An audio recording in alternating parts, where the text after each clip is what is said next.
Gosta de mim para que eu possa trazer algo para vocês.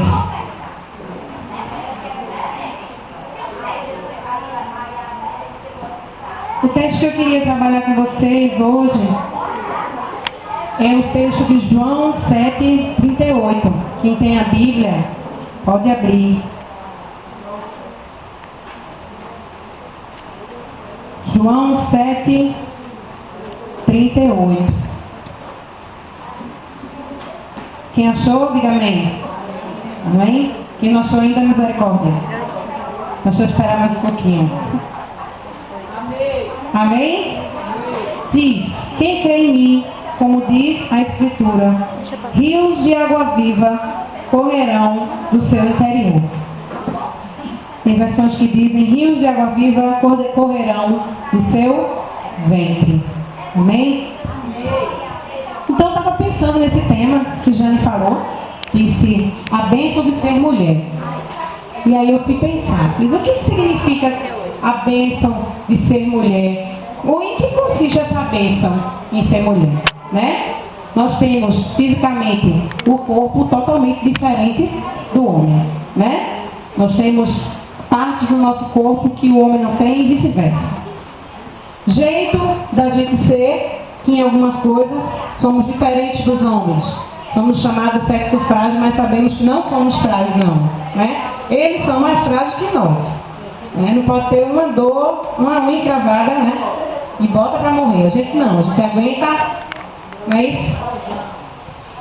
Aí eu pensei, a grande diferença que consiste entre um homem e uma mulher e que faz a mulher ser abençoada é o ato dela poder gerar, dela poder ter filhos, dela ter dentro dela um órgão chamado útero, e a partir desse órgão ela pode gerar vidas.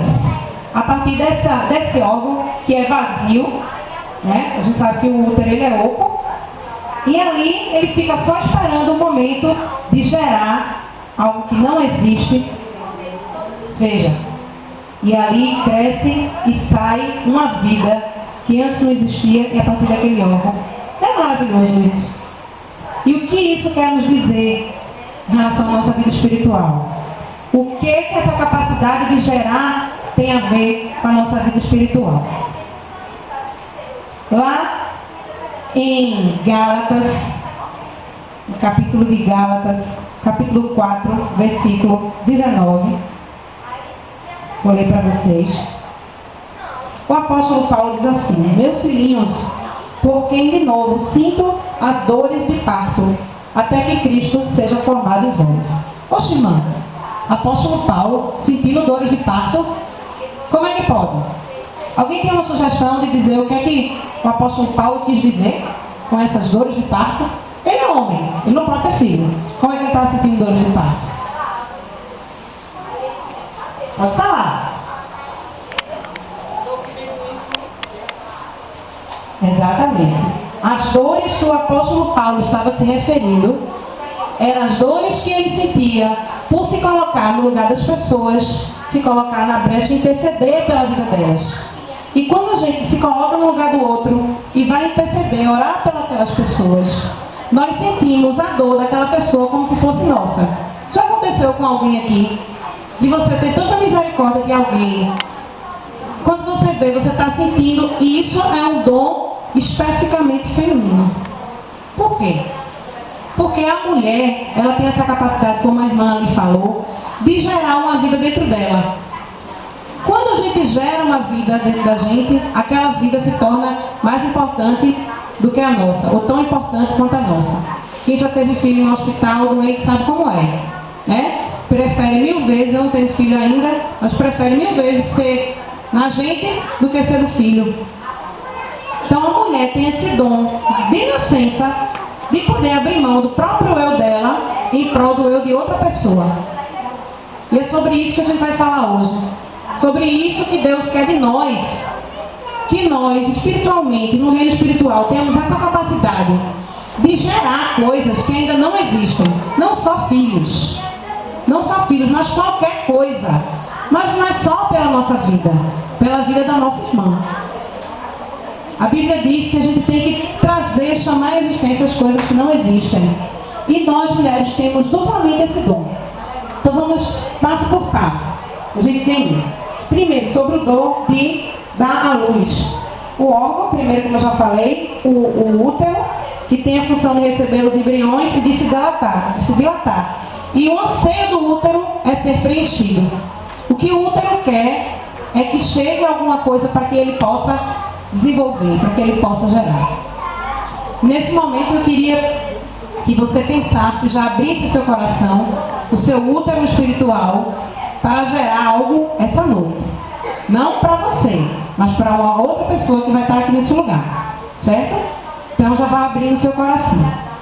O ventre materno é símbolo de amor, compaixão e misericórdia. Né? Como a gente estava falando, a gente doa da gente mesmo os nutrientes, as vitaminas, que é para o feto se desenvolver. Então, nós vamos fazer isso hoje.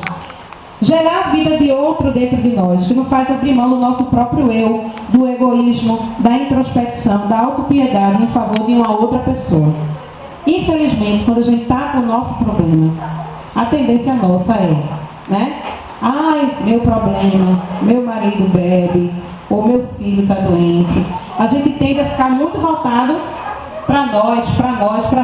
E quando a gente gera, quando a gente é mãe, a gente chega a abrir mão das nossas necessidades para suprir a necessidade daquela pessoa.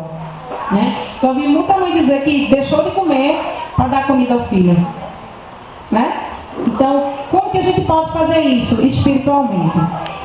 Dar à luz é ver nascer algo esperado, desejado. Dar à luz é você poder ficar aquele tempo gerando aquela situação, no caso a criança, e depois de um tempo você vê a coisa acontecer. E dar à luz no reino espiritual significa dizer a mesma coisa. Você vai começar a gerar, a trabalhar, a pedir, a clamar alguma coisa, e a sua alegria vai ser ver a vitória da sua irmã. Amém? A sua irmã receber. Pergunta: o que está em nosso útero espiritual? O que temos gerado hoje? O que é que nós temos? Será que temos trabalhado pena de nós mesmos? Né? Será que temos pensado muito na nossa própria vida? Sabe, eu não consigo pensar numa igreja evangélica sem misericórdia. É uma coisa que eu não consigo pensar. De ver o povo passando fome, de ver um outro doente, de ver... Eu não consigo pensar nisso. Quando eu vejo as críticas que as igrejas evangélicas às vezes recebem por aí, na mídia, eu não consigo conceber uma igreja evangélica que não exerça a misericórdia. Uma igreja evangélica que vive em torno dela mesma, sem pensar no outro, sem pensar que aqui do lado pode ter alguém precisando. A Bíblia diz, lá em Isaías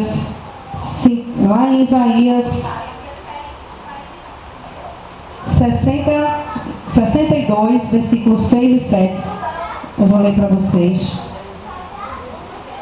Diz: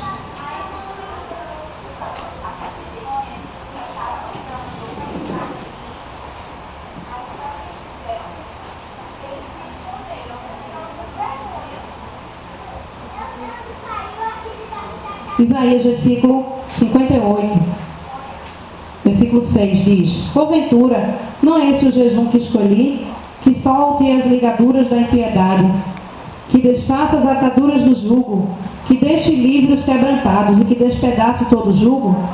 Porventura, não é também que repartas o teu pão com o faminto e recolhas em casa os pobres desterrados, e vendo nu o cubras e não te escondas daquele que é a tua carne? Então romperá a tua luz como a alva, e a tua cura apressadamente botará, e a tua justiça irá diante da tua face, e a glória do Senhor será a tua retaguarda.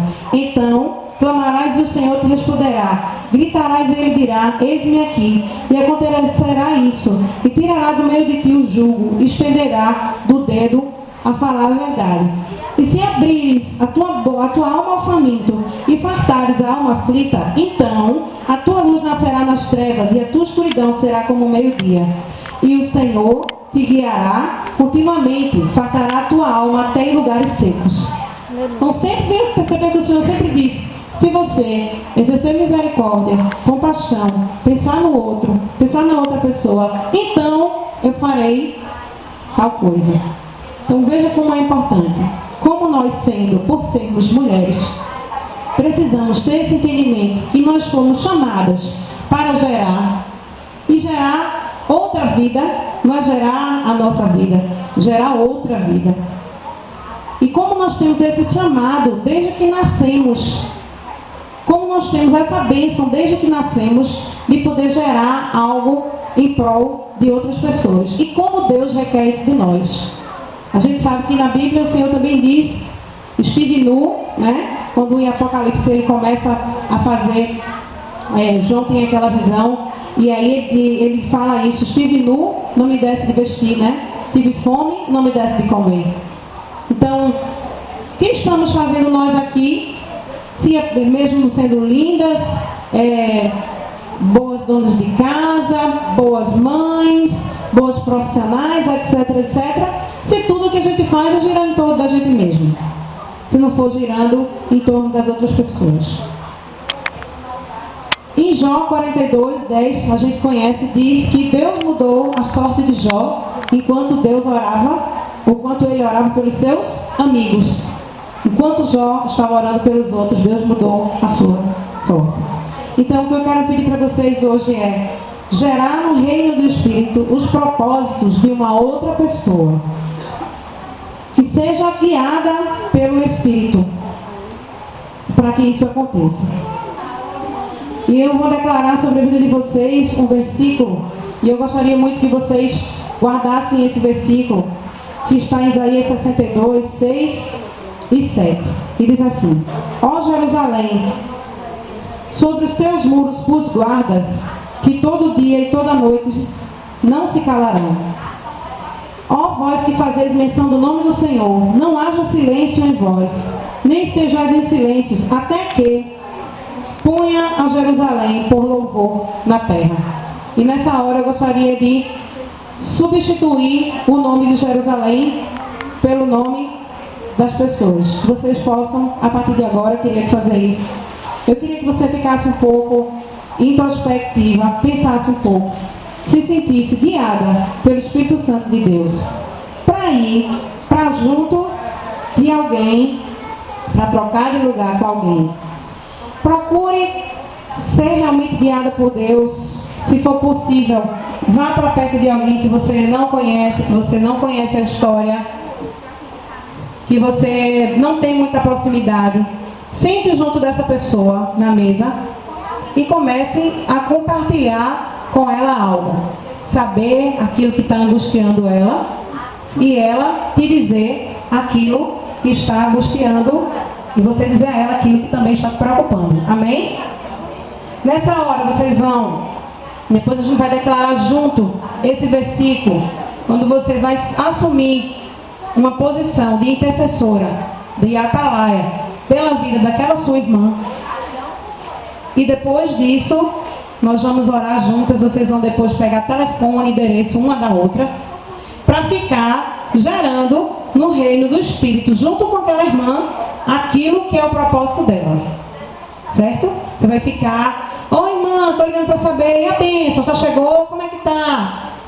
Para que a gente possa, no próximo chá, amém, missionária? No próximo chá, ter um momento aqui de testemunhos de que as parcerias de oração deram certo.